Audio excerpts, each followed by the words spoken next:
कट्टा युवकांच्या सर्वांगीण विकासासाठी हे विद्यार्थी अधिवेशन युवकांच्या सर्वांगीण विकासासाठी। नमस्कार। महाराष्ट्र राज्य उच्च व तंत्रशिक्षण विभाग, महाराष्ट्र माहिती तंत्रज्ञान सहायता केंद्र यांच्या संयुक्त विद्यमाने सुरू असणारा करिअर कट्टा हा उपक्रम आणि या उपक्रमाअंतर्गत दिनांक 3 जानेवारी ते दिनांक 7 जानेवारी या कालावधीत पॉडकास्ट शूट करत असतो। आता सगळ्यात महत्त्वाचं आहे की आपल्याला आपल्या इमोशन्स जे आहेत ते समजणं, त्याची माहिती असणं ही गरज लागते। पण इमोशनल इंटेलिजन्स सुरू केलं त्याचं कारण काय की आता जे तुमच्या मनातलं सगळ्यात मोठं द्वंद्व असतं, मी निर्णय काय घ्यायचा, मी रिॲक्ट व्हायचं का नाही व्हायचं, काय रिॲक्ट व्हायचं, बोलायचं का नाही बोलायचं, बोललेल्याचे परिणाम काय होतील, हे विचारांमध्ये जे आपण अडकलेलं असतं ते थोडंसं क्लिअर व्हायला मदत होईल, म्हणून आपण हा प्रयोग करतोय। लक्षात EQ क्लब अगदीच। पुढच्या प्रश्नाकडे वळूया। सर, एक जनरल प्रश्न मला जेनझी बद्दल विचारावा असं वाटेल। बीइंग आय जेनझी, मी सुद्धा सिनियर कॉलेजला आहे आणि निश्चितच आपली जी काही क्राऊड आहे ती जनरेशन झेड जेनझी म्हणून आहे आणि बऱ्यापैकी आपल्याकडे मिलेनियल जनरेशन पण आहे। तर एक आमच्यामध्ये असतंय की आत्ता आम्हाला इन्स्टंट व्हॅलिडेशन, इन्स्टंट ग्रॅटिफिकेशन पाहिजे, जे लगेच पोस्ट केली की त्याला लाईक्स कमेंट्स आम्ही खुश की बाबा चला दिवस चांगला जातो। पण कुठेतरी एक short term validation, short term gratification म्हणता येईल। पण जीवनात जेव्हा प्रॅक्टिकल लाईफमध्ये यशस्वी व्हायचं असतं तेव्हा लॉंग टर्म पर्पजचं गरज असते। यामध्ये खूप मोठा फरक आहे। तो फरक नक्की काय आहे आणि EQ आपल्याला कसं मदत करते आणि EQ क्लब आपल्याला त्यामध्ये कसं मदत करू शकते हे जाणून घ्यायला निश्चितच आवडेल। थोडंसं सोप्या पद्धतीने या प्रश्नाचं उत्तर शोधायचा प्रयत्न करू। लक्षात याच्यावर वारंवार बोललं जातं की मी काम कशासाठी करतो, मी म्हणजे आपण सगळे हे करतो ते। लक्षात आणि एक प्रसिद्ध उद्योजक आहेत, मला आता त्याचं नाव नाही आठवत, त्यांचे पॉडकास्ट येतात, रील्स येतात, तुम्ही बघितले असतील लक्षात घ्या। तर त्यांचं एक म्हणणं होतं, लक्षात घ्या, की मी शेजाऱ्याला इम्प्रेस करण्यासाठी काम करत असेल तर माझी एनर्जी थोडीशी वेस्ट होते, कारण त्याच्यापेक्षा चांगलं घर बांधायचं आहे, त्याच्यापेक्षा मोठा टीव्ही आणायचा आहे, असं ज्या वेळेला माझ्या डोक्यात यायला लागतं तेव्हा माझ्या गरजा सोडून मी म्हणजे कुणाला तरी इम्प्रेस करण्याच्या नादामध्ये माझं थोडंसं डायव्हर्ट होण्याची शक्यता जास्त असते। लक्षात आणि मग आपल्याकडे म्हणजे जेनझींच्या मध्ये असेल किंवा प्रत्येक पिढीमध्ये असेल की प्रश्न हा की त्याला इम्प्रेस करण्यासाठी किंवा कुणाला तरी इम्प्रेस करण्यासाठी करतोय का माझ्या डेव्हलपमेंटसाठी करतोय, या प्रश्नाची उत्तरं शोधणं गरजेचं असतं। आता कधी कधी म्हणण्यापेक्षा बऱ्याच वेळा मोटिवेशन गरजेचं पण आहे। कुणासाठी तर मी करतोय हे महत्वाचंच असतं लक्षात, पण कुणासाठी करतोय ते सगळे आपले आहेत का हाही प्रश्न महत्वाचा असतो। लक्षात शॉर्टकटची सवय तुम्हाला लागली ही लागली नाही, लावली गेली, पण मी तुम्हाला सांगतो, मी जो प्रश्न विचारला होता दीपक करंजीकरांना लक्षात घ्या की का असं होतंय की 30-30 सेकंदांपर्यंतच्या रील्स येत आहेत, त्यातलंही कमी प्रमाण होत आहेत, ते आपल्याला आवडतायत करतायत, ते जाणीवपूर्वक काहीतरी प्रयत्न असा आहे की मुलांनी जास्त लक्ष देऊच नये, त्यांच्यामध्ये लगेच निराशा आली पाहिजे, त्यांचं या ठिकाणी शॉर्ट टेम्पर झाले पाहिजे, असे प्रयत्न चाललेले असतात प्रत्येकाचे। पण आपण म्हणजे ऍज अ जेनझी तुम्ही सगळेजण फार हुशार पण आहात तेवढेच, म्हणजे तुम्हाला लक्षात येतं की कुठे वेळ वाया घालवायचा नाही, लक्षात येतं लगेच। प्रश्न काय फक्त लक्षात घ्या, मला आता फिरत असताना पण 1-2 मुली भेटल्या, त्यांच्यामध्ये कसं प्लॅनिंग माझं फार चांगलं असतं, पण ते प्लॅनिंगच असतं, त्याचं एक्झिक्युशन होत नाही। लक्षात तर ते एक्झिक्युशन होत नाही कारण त्याच्यामध्ये पहिलं इथं मूळ आहे। लक्षात घ्या, मला माझ्या इमोशन्सचं कंट्रोल करता आले। इमोशन्स मध्ये हा पण पार्ट येतो ना की आज आता बघा इथं तुम्ही आला, इथं आल्यानंतर या ठिकाणी मुलांच्या पेक्षा मुलींची 256 संख्या जास्त आहे, पण अजून जवळजवळ 200 मुली आल्या नाही, बरोबर। मुलांच्या मध्ये जर बघितलं त्याच्यामध्ये तर साधारणतः फक्त 35-40 मुलं इथं आले, त्या 200 मुली आले नाही, त्याच्यामध्ये काय जायचं आहे शिकवण्यासाठी सांगितलंय, उठायचं आहे त्याच्यामध्ये, पण आज उठावं असं वाटत नाही, ते आपले चालू झाला संघर्ष इथंच। लक्षात घ्या की उठायचं जाऊ दे ना, एक दिवस नंतर काय होतं उद्या परत करता येतं सगळं, त्याच्यामध्ये जाऊ दे, हे सोडून गेलं तर दुसरं काहीतरी बघता येतं सगळं। मला आई वडिलांनी तुमच्या बाबतीमध्ये लक्षात घ्या की मागितल्यानंतर प्रत्येक गोष्ट लगेच दिली नाही, काय लक्षात, त्याला जर एखादी गोष्ट मिळाली नाही नंतर तर मग त्याचं सगळं डिस्टर्ब व्हायला लागतं। तर पेरेंटिंगचा हा असा भाग आहे की मागितल्या लगेच न देता त्यासाठी थोडंसं वेट करायला त्याला लावलं पाहिजे. हे कुठेतरी फॅमिलीमधनं मिसिंग आहे. त्याचा परिणाम आपल्याला असतो की इन्स्टंट मला सगळं मिळायला पाहिजे. दोन्ही कारण आहेत लक्षात. पण आता तुम्ही पालकांनाही दोष देऊ शकत नाही बाकीच्या एन्व्हायरमेंटला दोष. तुम्हाला स्वतःला डेव्हलप व्हायचं आहे. दुसऱ्यांमुळे तुम्ही डिस्टर्ब होऊन चालणार नाही. त्यामुळे तुम्हाला याचा वारंवार विचार करावा लागणार. तुम्ही करतोय कशासाठी? मला UPSC करायची आहे, मला MPSC करायची आहे, मला या ठिकाणी बँकिंग मध्ये जायचं आहे, व्यवसाय चालू करायचा आहे, माझ्या मित्राचा व्यवसाय सक्सेस झालाय त्याच्यापेक्षा मोठं काय तर करून दाखवायचं आहे. विचार असणं वेगळी गोष्ट आहे.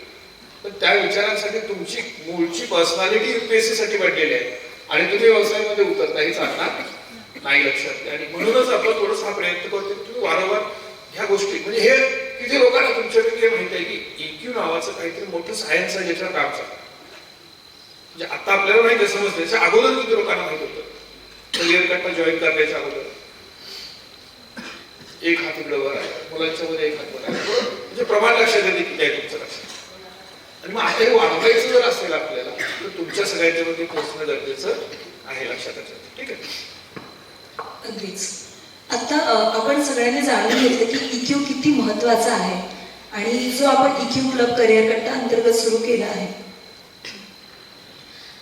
त्या EQ क्लबची इथून पुढे अंमलबजावणी कशी असणार आहे आणि इथून पुढचं तुमचं विजन काय आहे EQ क्लब रिगार्डिंग? हे विजन मी आपलं म्हटलं लक्षात घ्या. कारण की निर्णय घेतला सगळ्या प्राचार्य प्रवर्तकांनी आणि जिल्हा समन्वयकांनी की हे मुलांच्या गरजेचा हिताचा आहे ते आपल्याला करायचं लक्षात. आणि मी काल रात्री असं नव्हतं सांगितलं की मी प्रत्येकाच्या रूम समोर येईन आणि स्कॅन करून तुम्हाला बाहेर काढेन चला इथे यायचं असं. ज्याला यायचं त्याला घेऊन पुढे जायचं लक्षात. EQ क्लब ही मला तुम्हाला सांगायला आवडेल लक्षात घ्या की मी फक्त भारतातली नाही सांगितलं लक्षात घ्या. EQ क्लब ही आत्ताची संकल्पना आहे की आपल्या महाराष्ट्रातल्या 1000 मुलांचं प्रत्येकी 10-11 ग्रुपचे असेल आपण या ठिकाणी 100 EQ क्लब तयार करतोय आणि त्यांना 52 आठवडे दर रविवारी सकाळी 11 वाजता याबद्दल 52 आठवडे सलग ट्रेनिंग दिलं जाणार आहे.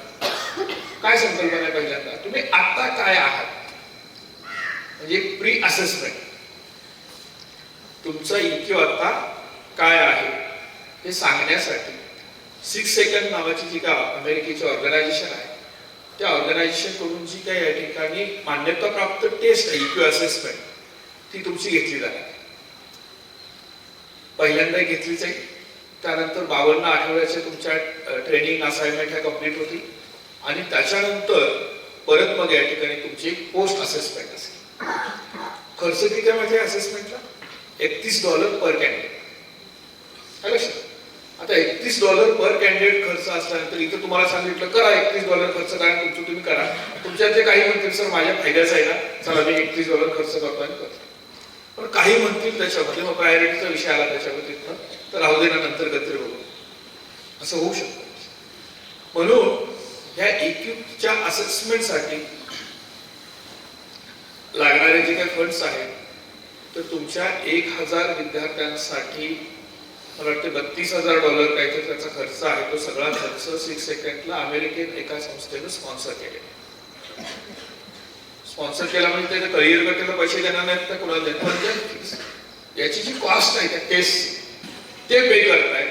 पण आता गरजेचं काय एक तर पहिल्यांदा तुम्ही इथं बसलेले सगळे एवढे पुरेसे नाही बरोबर आहे. कारण आपण 450 आत्ता आहोत लक्षात.